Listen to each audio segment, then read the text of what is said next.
بھائی نے سوال کیا ہے کہ کچھ لوگ یہ کہتے ہیں کہ اللہ کے نبی صلی اللہ علیہ وسلم کے لیے کائنات بنائی گئی۔ قرآن حکیم میں مالک مولا فرماتا ہے وَمَا خَلَقْتُ الْجِنَّ وَالْإِنسَ إِلَّا لِيَعْبُدُونِ، میں نے جن اور انسان کو نہیں پیدا کیا مگر سوائے اپنی عبادت کے۔ جن اور انسان اللہ کی عبادت کے لیے پیدا ہوئے۔ انسانوں کو اللہ کا تعارف کروانے کے لیے اللہ نے انبیاء کی جماعت کو بھیجا۔ لولاک لما خلقت الافلاک، من گھڑت موضوع جھوٹی روایت ہے کہ اگر آپ نہ ہوتے تو کائنات نہ ہوتی، ایسی کوئی صحیح حدیث نہیں ہے، بلکہ قرآن حکیم نے کائنات کی پیدائش کا مقصد کیا بیان کیا، وما خلقت الجن والانس الا لیعبدون، آپ کو پیدا کیا گیا، انسانیت کو، جنات کو پیدا کیا گیا اللہ کی عبادت کے لیے۔ جی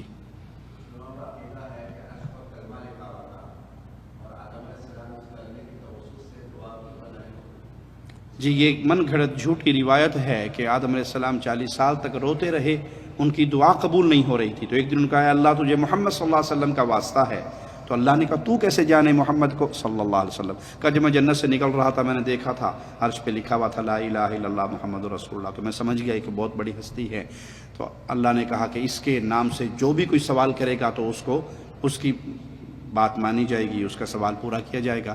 یہ کوئی صحیح حدیث نہیں ہے۔ قرآن حکیم ہمیں خبر دیتا ہے کہ آدم علیہ السلام کی توبہ کیسے قبول ہوئی۔ آئیے قرآن سے پوچھتے ہیں۔ فَتَلَقَّى آدَمُ مِن رَبِّهِ كَلِمَاتٍ فَتَابَ عَلَيْهِ، آدم علیہ السلام نے اللہ سے کچھ کلمات سیکھے، اللہ نے وہ کلمات سن کر آدم کی توبہ قبول کر لی۔ آدم علیہ السلام کی دعا کون سی دعا ہے وہ؟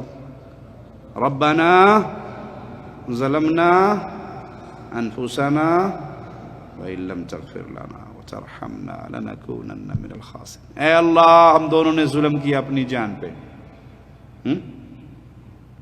اگر تو نے ہمیں معاف نہ کیا تو ہم تو خسارہ پانے والوں میں ہو جائے۔ تو قرآن خبر دے رہا ہے کہ آدم علیہ السلام کی توبہ قبول ہوئی۔ فَتَلَقَّى آدَمُ مِن رَبِّهِ كَلِمَاتٍ، ان کلمات کے پڑھنے سے اللہ نے توبہ قبول کی۔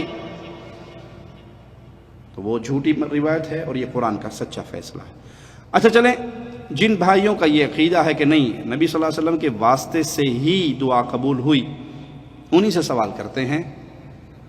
ان کا یہ عقیدہ بھی ہے نا کہ انبیاء کو علم غیب ہوتا ہے، جی انہی کا یہ عقیدہ بھی ہے کہ انبیاء کو علم غیب ہوتا ہے۔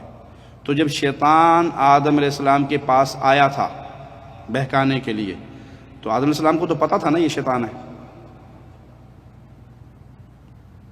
پتا تھا، تو پھر جان بوجھ کے کھایا، جان بوجھ کے شیطان کے پیچھے لگے۔ تو پھر ترجمہ کیا کرنا پڑے گا؟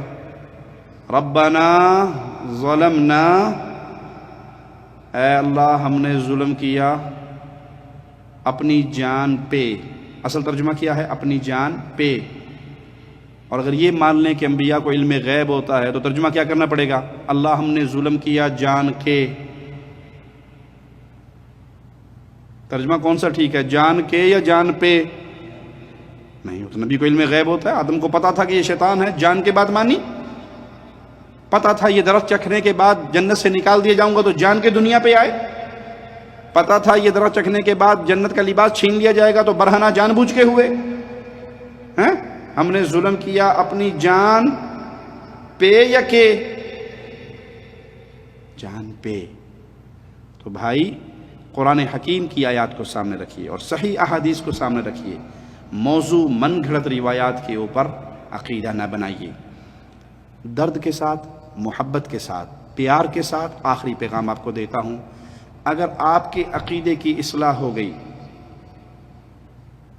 میری دنیا کا فائدہ ہوگا، میری کو نوکری لگے گی، میری کو تنخواہ بڑھ جائے گی، میری جیب میں کو پیسے آ جائیں گے۔ ہم تو ویسے اہل حدیث ہیں، نہ 11ویں نہ 12ویں نہ 13ویں، نتیجہ نہ 7واں نہ 40واں، نہ قول نہ برسی۔ فائدہ کیا ہوگا؟ آپ جہنم کی آگ سے بچ جاؤ گے۔ اللہ کی قسم، ہماری نظر آپ کی جیب پہ نہیں، آپ کی چمڑی پر ہے، اس چمڑی کو جہنم کی آگ سے بچا لو۔ کوئی پیر صاحب آپ کی قبر میں نہیں آئیں گے، کوئی قادری صاحب آپ کی قبر میں نہیں پہنچیں گے، کوئی بابا جی نہیں پہنچے گا، کوئی شاہ جی نہیں پہنچے گا، اللہ کے نبی صلی اللہ علیہ وسلم نے اپنے ایک صحابی کو دفن کیا اور قبر پہ بیٹھے آنسو بہا رہے ہیں، ہاتھ میں لکڑی ہے جس سے زمین کورید رہے ہیں۔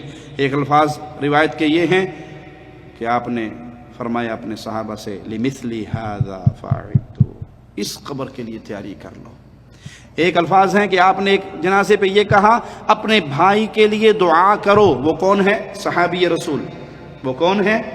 صحابی رسول۔ اپنے بھائی کی استقامت کے لیے دعا کرو، اس وقت اس سے سوال و جواب ہو رہے ہیں، تو آپ کی قبر میں کوئی نہیں آئے گا۔ اپنی قبر کو جنت کا باغ بنانا ہے تو رب کو پہچان لو۔ میں سمجھانے کے لیے عرض کرتا ہوں، میں نے جتنی باتیں کی اگر یہ ساری ٹھیک اور آپ نہ مانو، کس کا نقصان ہے؟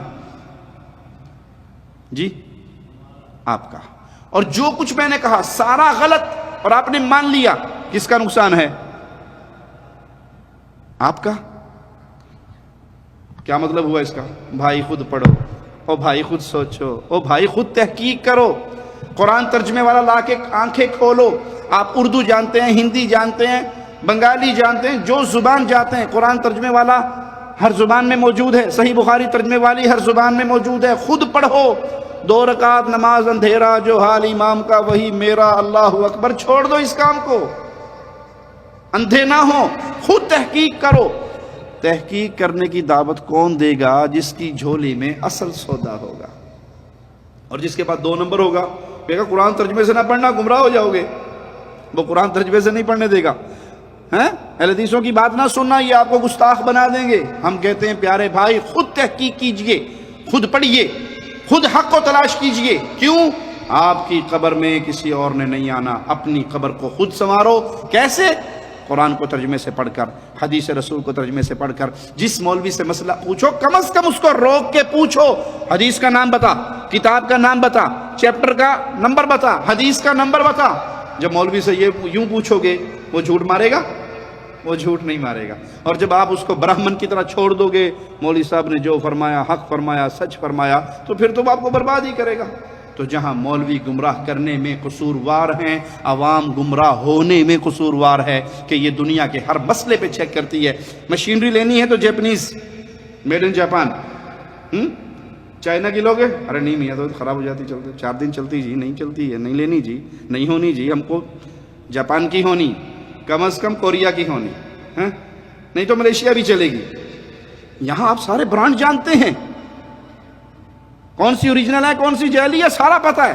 جوتی کون سی اچھی ہے، کون سی خراب ہے، ساری پتہ ہے۔ کپڑا کون سا اچھا ہے، کون سا خراب ہے، سارا پتہ ہے۔ ٹماٹر کون سا گلا ہوا ہے، کون سا اوریجنل نیا تازہ ہے، ہر چیز کو چیک کرتے ہو۔ اور جہاں اسلام جو سب سے قیمتی متاع ہے، سب سے قیمتی دولت ہے، اس کی باری آتی ہے تو نہیں جی بزرگوں نے یوں فرمایا تھا، جی حضرت جی نے یوں فرمایا تھا۔ یہاں تحقیق، یہاں سوچ نہیں جاگتی۔ زندگی ختم ہونے کا کوئی بھروسہ نہیں کب ہو جائے۔ آج سے اپنے اللہ سے عہد کرو، اللہ پچھلی معاف کر دے، آج کے بعد دین کی جو بات لوں گا خود اپنی آنکھوں سے پڑھوں گا، سوچوں گا، تحقیق کروں گا، علماء سے سوال کروں گا، سمجھوں گا، اور پھر کتاب و سنت کو اپنا دین سمجھوں گا، ملاوٹی کسی چیز کو اپنا دین نہیں سمجھوں گا۔ اللہ سے دعا ہے اللہ ہمیں زندہ رکھے ایمان پہ، موت دے تو اس حال میں اللہ ہم سے راضی ہو، ہم اپنے اللہ سے راضی ہوں۔ اقول قولی ھذا واستغفر اللہ لی ولکم ولسائر المسلمین۔